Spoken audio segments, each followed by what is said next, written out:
professora? Se o homem veio do macaco, e por que ainda existem macacos? Os macacos tudo não viraram homem. Ai não, gente, essa pergunta de novo, não.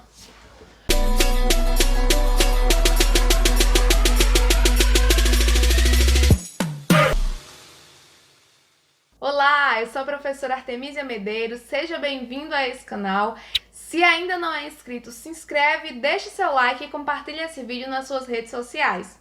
Todo ser vivo está relacionado a outro ser vivo, porque em algum momento da história da Terra nós tivemos um ancestral comum, ou seja, você compartilha características com um cacto, com um sapo, com um macaco, com um jumento e até com uma bactéria. Diante da grande biodiversidade que existe no nosso planeta, o homem sempre sentiu a necessidade de categorizar e classificar os seres vivos. A literatura aponta Aristóteles como o primeiro a propor um sistema de classificação, levando em consideração o hábitat dos seres vivos, por exemplo, os que viviam no ar, na terra, na água. No entanto, os antropólogos nos mostram que essa atividade já era realizada há muito tempo pelos hominídeos, como, por exemplo, a classificação de plantas em comestíveis, venenosas ou medicinais. Aí, coisa gostosa. Não vamos comer aqui não, gente, que ele não tá legal. É isso. Vários naturalistas propuseram sistemas de classificação de seres vivos, no entanto,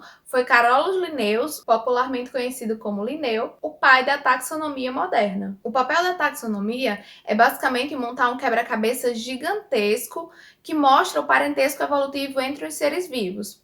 E o desenho que vai ser formado ali é uma enorme árvore, a árvore da vida. Atualmente são conhecidas 2 milhões de diferentes espécies de seres vivos. Nós estamos ainda muito longe de encontrar todas as peças desse quebra-cabeça. Linneu introduziu uma maneira extremamente criteriosa para classificar e nomear os seres vivos.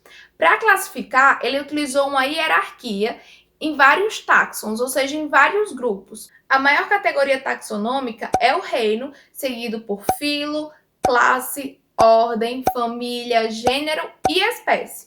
Ufa! E nessa hierarquia podem haver subclassificações, professora? Sim, a mais comum é a de subespécie, também chamada de raça ou variedade.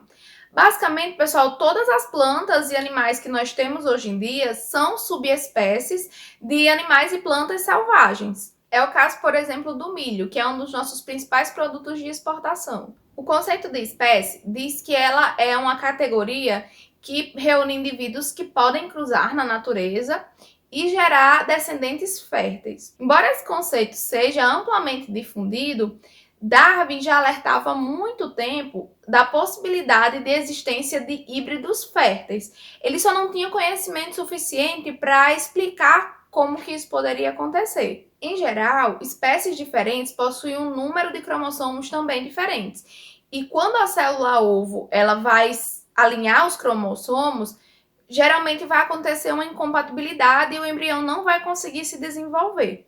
E aí é justamente os casos dos híbridos estéreis. Por exemplo, a mula, que é resultado do cruzamento de uma égua com um jumento. Ou ainda o ligre, que é o cruzamento de um leão com um tigre. Mas, gente, por favor, nada de acreditar nessas histórias que a mulher estava tomando banho de piscina e engravidou do sapo, ou ainda que um menino nasceu com cara de cabrito e é porque a mulher cruzou com um bode. Tá, eu sei que você tá inventando isso. Existe um limite aí de compatibilidade, né? Estamos falando de animais que são muito próximos evolutivamente. No entanto, alguns estudos mais recentes nos mostram que a hibridização é muito mais comum do que a gente imagina. E aí, mesmo que os cromossomos não consigam se parear durante a divisão celular da célula ovo, se houverem condições propícias de tempo e ambiente, pode ser que seja originado um híbrido fértil. É o caso, por exemplo, de algumas orquídeas encontradas tanto em Restinga quanto em Mata Atlântica. E de roedores subterrâneos conhecidos como tucutucos. Voltando ao nosso contexto histórico, na Europa do século XVIII estava acontecendo um movimento chamado Iluminismo. Foi um movimento de extrema ascensão da ciência, sobretudo da botânica e zoologia. Então, assim, tudo que era animal e planta ia sendo descoberto, tinha que ser catalogado, tinha que ser nomeado, e tudo que era animal e planta que ia sendo descoberto pelos países também era enviado para a Europa. Achamos aqui um animal que é a mistura de um morcego com pinche e sagui. Manda pra Europa. Achamos uma espécie de macaco que nasceu com a genitália no lugar errado. Manda pra Europa. Tem um animal aqui que é metade sapo, metade peixe, fez preenchimento labial e tá usando batom, hein? Manda pra Europa. Chegou uma época em que se descobria tantas plantas e tantos animais que começou a rolar duplicidade de nomes. Então, uma planta que não tinha nada a ver com outra recebia o mesmo nome. A galera começou a ficar perdida. E isso gerou um descontentamento muito grande para Linneu. E como se não bastasse, o sistema de nomenclatura adotado na Europa do século XVIII era considerado por Linneu como Uma porcaria! Por exemplo, naquela época, o termo botânico utilizado para tomate era Solanum caule inerme herbáceo folis pinatis incisis racemes simplicibus. Não, nada a ver, irmão. Pareceu absurdo para você?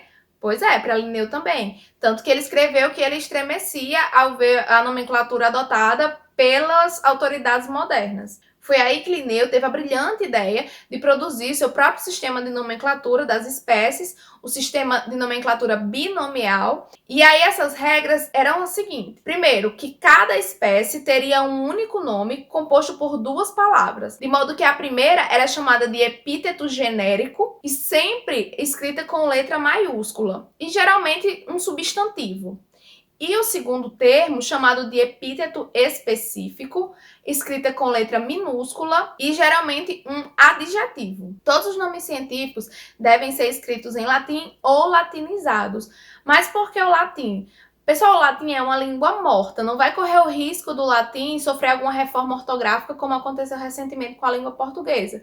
E nenhum país vai enlouquecer da noite para o dia e decidir adotar o latim como sua língua oficial. E por último, o nome científico deve ser destacado no texto, preferencialmente em itálico, mas também pode ser sublinhado ou escrito em negrito. Vou chamar a atenção de vocês agora para algumas dicas importantes que pode ser que seja cobrado em algumas questões.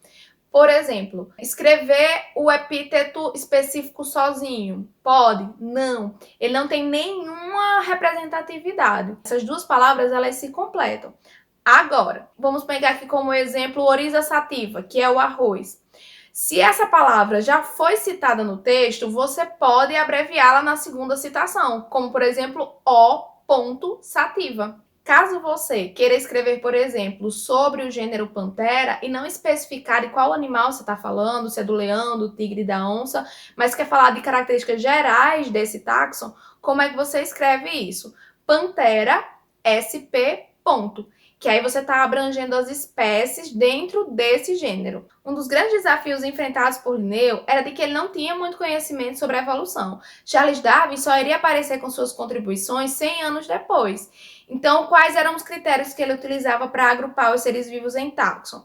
Basicamente, a aparência externa deles. Então, por exemplo, aves e borboletas, elas eram agrupadas no mesmo táxon, porque ambas tinham asas e voavam. Contudo, diante de tantas adversidades, Linneu deu contribuições importantes para a construção dos táxons. Por exemplo, ele separou as plantas de acordo com seu órgão reprodutor e, diante de um grande escândalo na época, a classe mamália foi assim chamada por causa da habilidade das fêmeas de gerar leite nos seus mamilos para suas crias. Durante toda a sua vida, Linneu catalogou 7.700 espécies de plantas e 4.400 espécies de animais. E esses registros estão documentados no seu livro Systema Naturae. E ele usava um bordão durante esse meio tempo muito interessante que dizia: Deus criou, Linneu organizou. Você é o bichão mesmo, hein, doido? Atualmente, o agrupamento de seres vivos é realizado baseado no parentesco evolutivo entre as espécies, levando em consideração a sua similaridade ou a distanciamento genético. A leitura de fragmentos conhecidos de DNA, chamados de marcadores moleculares, permitem, por exemplo, saber a similaridade ou a distância genética entre duas ou mais espécies. E foi graças a esses avanços que, em 1977, o microbiologista Carl Woese propôs a inclusão de outro táxon acima de reino, chamado de domínio. Atualmente temos 3 domínios: bactéria, árquea e eucária. Os domínios bactéria e árquea são procariontes, ou seja, eles não têm aquela membrana nuclear protegendo o material genético e ele fica disperso pelo citoplasma. Antigamente, esses dois domínios eram classificados dentro do reino Monera, enquanto que o domínio Eucária engloba todas as formas de vida que possuem uma carioteca, ou seja, que tem o seu material genético compartimentado, separado do citoplasma. O domínio Eucária abrange 4 reinos: Protista, o reino Plantae ou Metáfita, o reino Fungi e o reino Metazoa ou Animalia. Essa imagem que vocês estão vendo agora é uma representação gráfica de uma árvore filogenética, mostrando justamente a relação de parentesco evolutivo entre os seres vivos. Vocês podem observar que as eubactérias e arqueobactérias tiveram um caminho evolutivo distinto. As arqueobactérias possuem uma membrana celular muito distinta das eubactérias e possuem algumas enzimas, como é o caso da RNA polimerase, muito semelhante às dos eucariontes. Então, nós podemos dizer que as arqueobactérias estão mais aparentadas com os eucariontes do que com as eubactérias. E assim chegamos ao final dessa aula. Espero que tenham gostado e nos vemos no nosso próximo vídeo. Tchau!